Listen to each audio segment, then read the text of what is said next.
തിരഞ്ഞെടുപ്പ് ഗോതയിൽ പിന്നോട്ടില്ലാതെ ശ്രീശൻ അടിയാട്ട്. തൃശൂർ നിയമസഭാ മണ്ഡലത്തിൽ സ്വതന്ത്രനായി മത്സരിക്കുന്ന മുൻ BJP ജില്ലാ പ്രസിഡന്റും BJPയിലെ മുതിർന്ന നേതാവുമായ ശ്രീശൻ അടിയാട്ട് ഈ വരുന്ന തിങ്കളാഴ്ച 23-ന് നാമനിർദ്ദേശ പത്രിക സമർപ്പിക്കും. തിരഞ്ഞെടുപ്പിനെ ശക്തമായി നേരിടുമെന്ന് ശ്രീശൻ അടിയാട്ട് പറഞ്ഞു. ശ്രീശൻ അടിയാട്ട് മത്സര രംഗത്ത് ഉറച്ചു നിൽക്കുന്നതോടെ BJP സ്ഥാനാർത്ഥി പത്മജ വേണുഗോപാലിന്റെ വിജയം അനിശ്ചിതത്വത്തിലാവും. വരും ദിവസങ്ങളിൽ കൂടുതൽ കുടുംബയോഗങ്ങളും വീടുകൾ കയറിയുള്ള സമ്പർക്ക പരിപാടികളുമായി മുന്നോട്ടു പോകാനാണ് ശ്രീശൻ അടിയാട്ട് ടീമിന്റെ തീരുമാനം. BJPയിൽ തന്നെ പഴയകാല പ്രവർത്തകരും RSS പ്രവർത്തകരും ശ്രീശൻ അടിയാട്ടിന് പിന്തുണയായുണ്ട്.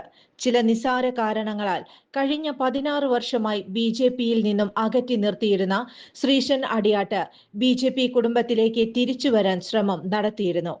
ഇത് നടക്കാതെ പോയതാണ് ശ്രീശൻ അടിയാട്ട് സ്വതന്ത്ര സ്ഥാനാർത്ഥിയായി മത്സരിക്കാൻ ഇടയായത്.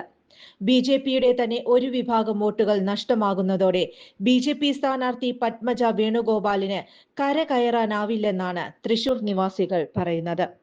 ചുരുങ്ങിയ ചിലവിൽ വീട്ടുമുറ്റത്തൊരു വിളക്ക്, വൈദ്യുതി വേണ്ട, ബാറ്ററി വേണ്ട, പൂർണ്ണമായും സോളാറിൽ പ്രവർത്തിക്കുന്ന ലൈറ്റുകൾ നിങ്ങളുടെ വീടുകളിലോ സ്ഥാപനങ്ങളിലോ എവിടെയായാലും സ്ഥാപിച്ചു കൊടുക്കുന്നു.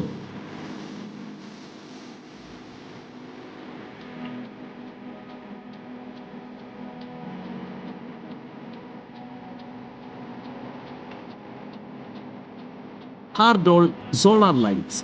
കൂടുതൽ വിവരങ്ങൾക്ക് വിളിക്കേണ്ട നമ്പർ 9447132148. കൂടുതൽ വാർത്തകൾക്ക് ഞങ്ങളുടെ ചാനൽ സബ്സ്ക്രൈബ് ചെയ്യുക. ഫേസ്ബുക്ക് ഫോളോ അപ്പ് ചെയ്യുക. വാർത്തകൾ വേഗത്തിലറിയാൻ ഇനി